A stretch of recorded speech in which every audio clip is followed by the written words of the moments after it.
માનો કે એને શ્રદ્ધાનો અહીંયા ઉપયોગ કર્યો, મનની શ્રદ્ધા, તો એ શ્રદ્ધાને હિપ્નોટિઝમ કહેવાય. આમ શ્રદ્ધા નથી, એટલે શ્રદ્ધા તરીકે આપણે સમજી જાય તો કોઈ વાંધો નથી. માનો કે શ્રદ્ધાને આપણે એના હિપ્નોટિઝમ તરીકે સમજી ગયા તો, પણ હવે તમારે આનો અર્થ કરવો પડશે. શ્રદ્ધા મનની શ્રદ્ધા એટલે હિપ્નોટિઝમ ઈ સમજવું પડે. ના એટલે વ્યાસજીનો આમ અઘરું છે. તમે આમ તમારે ઘણા, એટલે તમારી સૂઝબૂઝ જ કામ કરે. તમારી અંદરની સૂઝ ન હોય તો તમને કઈ ખબર જ ના પડે એમ.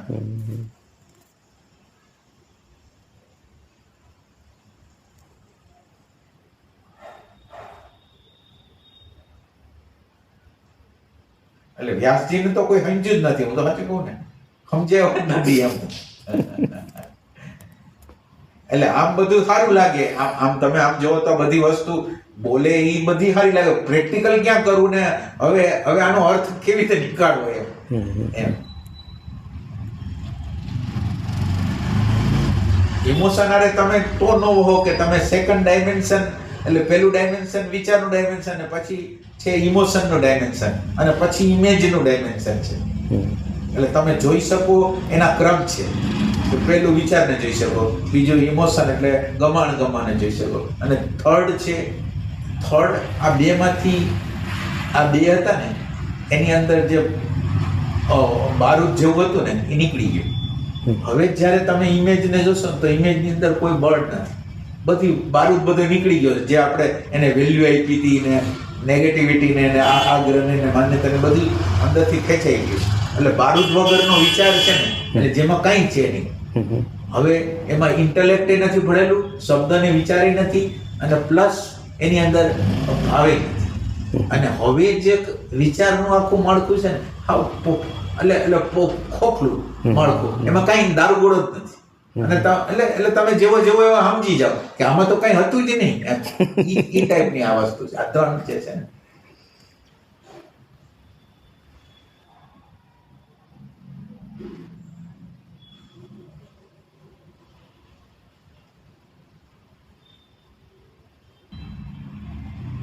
વચ્ચે એક વખત ભાઈ એક કંઈક પ્રસંગ હતો ને, એમાં મેં તમને કીધું હતું કે મને આ ઇમેજ બનતી હતી, હું જોઈ શકતો હતો કે આ બનાવમાં નહીં તો હેરાન થાય છો, બનાવમાં હેરાન થાય. તોય હું છેલ્લે થયો ત્યારે તમે એવું કીધું હતું કે પણ તમારી જાગૃતિ થોડીક ખૂટી હોય ને ત્યારે પાછે વચ્ચે બની ગઈ હોય. એટલે ઓલું તમે પકડી શકાય મોટું હોય, પણ વચ્ચેના ગેપમાં એને પાછી ઇમેજ બનાવી લીધી. પછી એની વેલ્યુ ઇમેજની એટલી બધી હોય ને, પાછા તમે બેવસ થઈ જાઓ. તો એટલે ઇમેજ બની જાય એટલે એવી રીતે બની જાય કે તમે બેવસ થઈ જાઓ. એટલે ઇમેજ તો એની મેળે અનકોન્શિયસ બનાવવાની પ્રક્રિયા તો ચાલુ જ છે. એટલે સતત બનાવવાનું ચાલુ જ હોય. હા, સતત બનાવવાનું ચાલુ.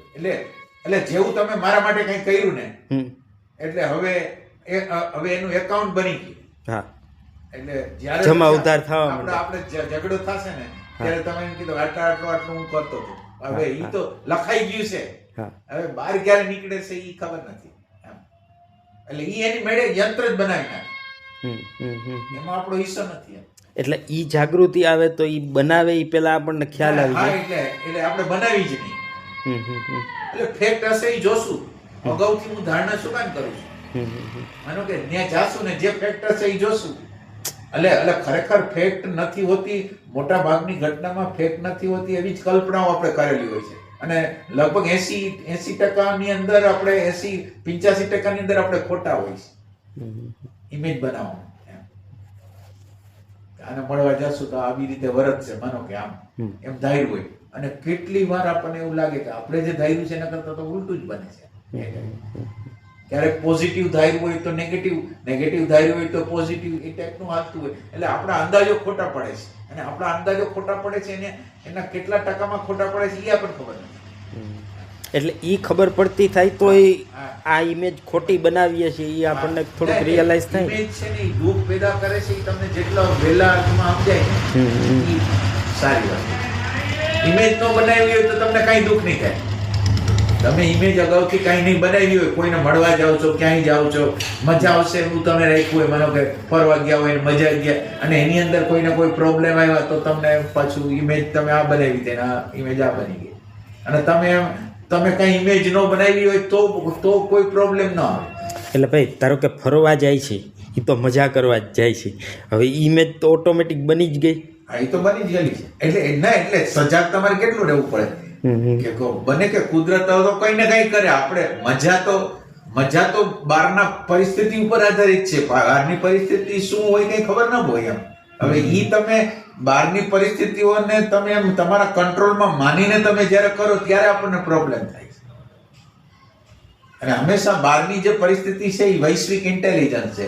એ તમારી માન્યતા અહંકારને બધાને ઉડાડવા માટે જ હોય છે. એટલે ઈ તો અને ભાઈ કોઈ પણ સંબંધમાં જ્યાં જીવીએ ત્યાં એકાઉન્ટ તો સીધું શરૂ થઈ જ જાય ને. ચોક્કસ સવાલ જ નથી. એટલે હજી જ્યાં સુધી આટલા આગળ ન વહીતા હોય ત્યાં સુધી તો ઇમેજ 100% બને જ છે એવું જ માનીને હાલવાનું. એટલે તમારે તમારો અનુભવ જ લેવાનો. તમે જ્યાં જાતા હશો, જે કરતા હશો, જે પેલા માનો કે અત્યારે તમે ત્યાંથી નીકળ્યા હોય, અમુક કામ નક્કી કર્યા હોય, એટલે તમને એમ હોય કે આમાં થઈ જવાનું છે, એ આપો જોઈએ. અને એ પ્રમાણે ન થાય એટલે તમને એમ થાય કે અરે યાર. એટલે હું તો એમ પેલા કહું કે કેન્દ્ર તમે જેટલું બનાવો ને તમે નવરા ન પડો. નવરા પડો ને એટલે મૈરા સમજો. એટલે કલ્પના, વિચારો, નેગેટિવિટી બધું ચાલુ. અને તમારી એટલે વિચારનું તંત્ર આવેલું એટલે બેહોશી ચાલુ. તમારી હાજરી છે તો હોશ છે, અને તમારી હાજરી જેટલા અંશમાં હશે એટલા અંશમાં ધીરે ધીરે પ્રકાશ થશે. એને સેન્સિંગ કરતા આવડશે, એને સમજતા આવડશે બધી વસ્તુને, તો તમારે સમજવું સહેલું પડશે.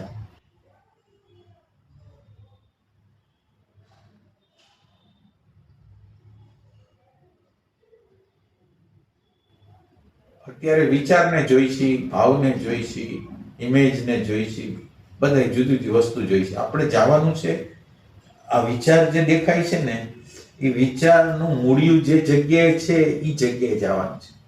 વિચારનું જે મૂળિયું જે જગ્યાએ છે એ જગ્યાએ. એટલે હવે પછી વિચાર એટલે આપણી આગળ બે એંગલ હોય. પેલા આપણે ખબર છે એક ફોટો આવતો, એ ફોટાની અંદર તમે આમ જોવો તો ડોસો લાગે ને આ બાજુ જોવો તો જુવાન લાગે. તો ખાલી તમારો ગેસ્ટાલ્ટ હોય ને, એટલે તમારું પરસેપ્શન છે ને એ જ ખાલી બદલાઈ જાય ને તો વિચારને બદલે હોવા પણ દેખાય. અત્યારે વિચાર દેખાય છે અને ધીરે ધીરે ખોદતા તમે બેક આવતા જાઓ તો તમને તમારું હોવા પણ દેખાય. વિચાર છે એ હાવ ગૌણ થઈ ગયું. વિચાર કઈ ઇરિલિવન્ટ થઈ ગયો. અને હોવાપણું છે, અને હોવાપણા હારે આનંદ છે, શાંતિ છે, આનંદ છે, બધું એની હારે હોવાપણા.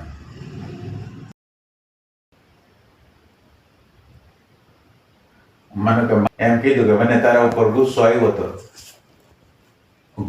હતો અને મેં ઓલા શિવજીની ઉપાસના કરેલી ગયા. તો હવે ઓમ એને ગુસ્સો આવ્યો તો ઈ એમ બતાવી શકે, પણ ગુસ્સો બરાબર હતો કે નહીં ઈ ન બતાવી શકે. ગુસ્સો બરાબર હતો કે નહીં ઈ ન બતાવી શકે. એટલે ગુસ્સો આવ્યો તો ઈ એને કઈ કીધું, પણ ગુસ્સો શું કામ એને, ક્યાં કારણથી તો ઈ ખબર નથી. તો આ બધા સૂક્ષ્મ પરતો હોય કે એમાં ઈ ખબર ના પડે એમ. ખરેખર તો બન્યું હોય એટલા માટે કે આપણું કઈ કચાશ હોય તો જ બન્યું હોય ને.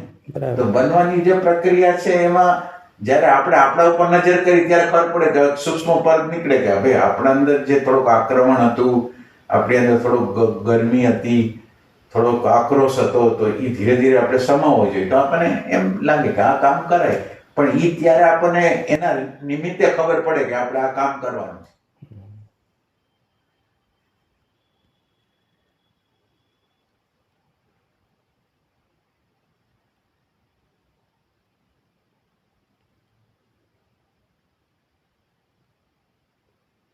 પછી એક વ્યક્તિ છે જેના પ્રત્યે રાગ હોય, તો એ વ્યક્તિ જેના પ્રત્યે રાગ હોય એ વ્યક્તિ ઘણી વસ્તુની કેર ન કરતા હોય આપણી, અને છતાંય આપણે એની કેર કરતા હોય. એની ખબર પડવી એ વહમી હોય. આપણું આઈડેન્ટિફિકેશન એટલું બધું હોય ને જળ જેવું.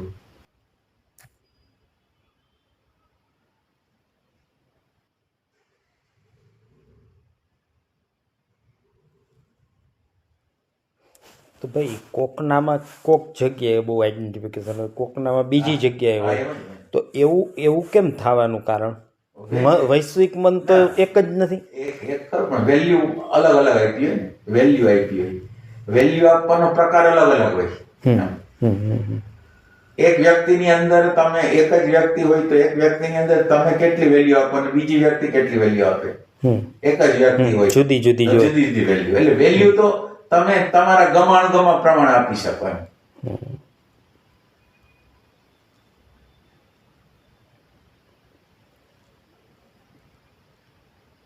આ વેલ્યુના વત્તા ઓછાપણાથી જ માણસ જુદો છે, બાકી જુદો નથી માણસ.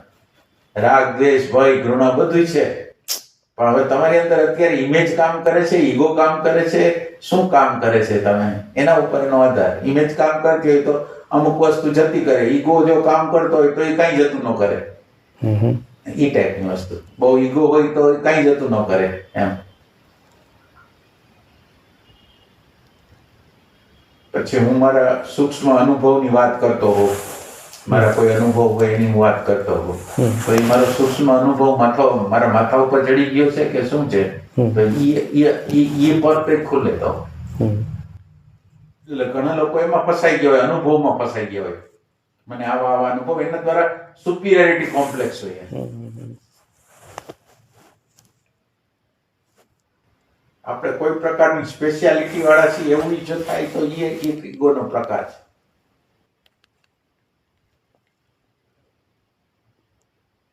આમ પોઝિટિવ જેવું લાગે પણ ઓમ નેગેટિવ હોય. ઉતાર થવો.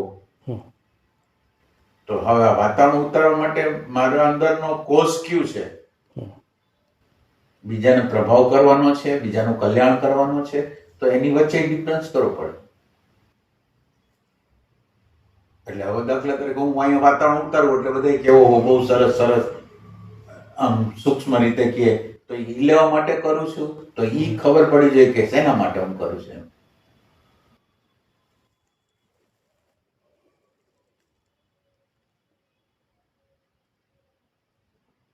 બીજા કરતાં ભાઈ સાયકોલોજી આપણને વધારે વંચાય ને, એટલે પહેલાં મને નહોતી વંચાતી, પછી વંચાવા માંડી, એટલે હવે ઈગો તો આવી જ જાય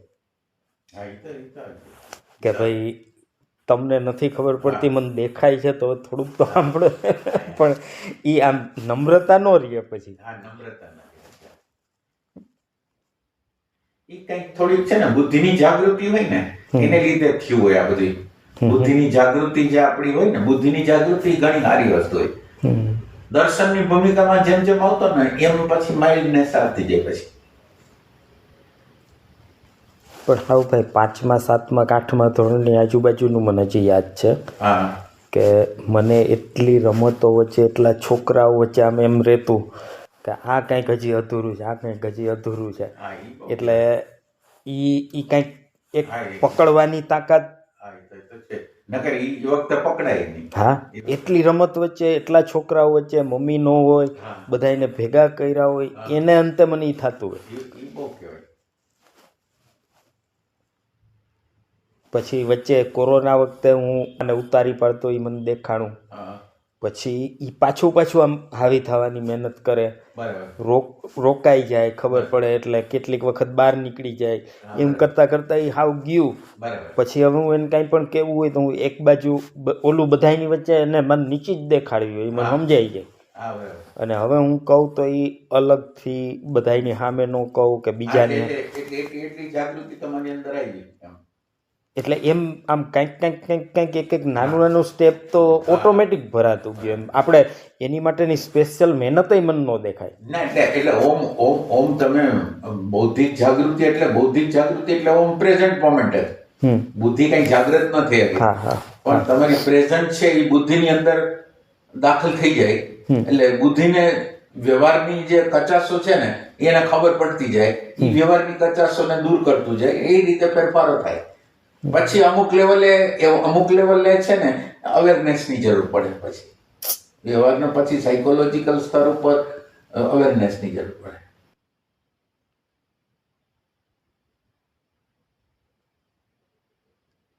એટલે એ કદાચ ભાઈ જૂનો ટ્રેક હોય ને કે સેન્સિંગ કરવાનું, ક્યાંક પેલા કારણ કે છઠ્ઠા સાતમા આઠમા ધોરણમાં એ તમે સેન્સ કરી લ્યો કે તમને આમ કંઈક આ હજી અધૂરું લાગે છે એટલે એ કંઈક જૂનું સાથે આવ્યું હોય તો હોય જ ને.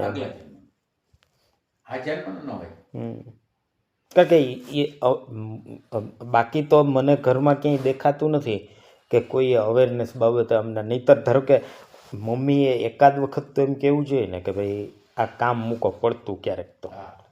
એની બદલે એ જ એની ઉપર હાવી હોય એમાંથી જ અમને નવરા ન થવા દે. કારણ કે માણસ ચિંતન કરવા કે મનન કરવા એ ક્યારે બેસી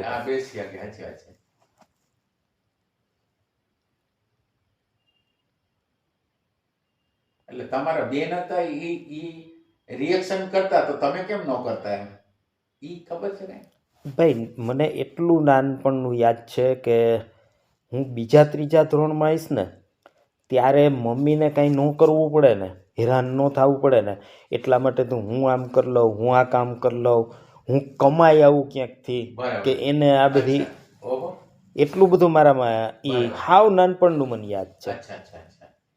હવે એ ક્યાંથી ને કેવી રીતે શેના ભાગરૂપે આવ્યું ને એ ન પકડી શકાય.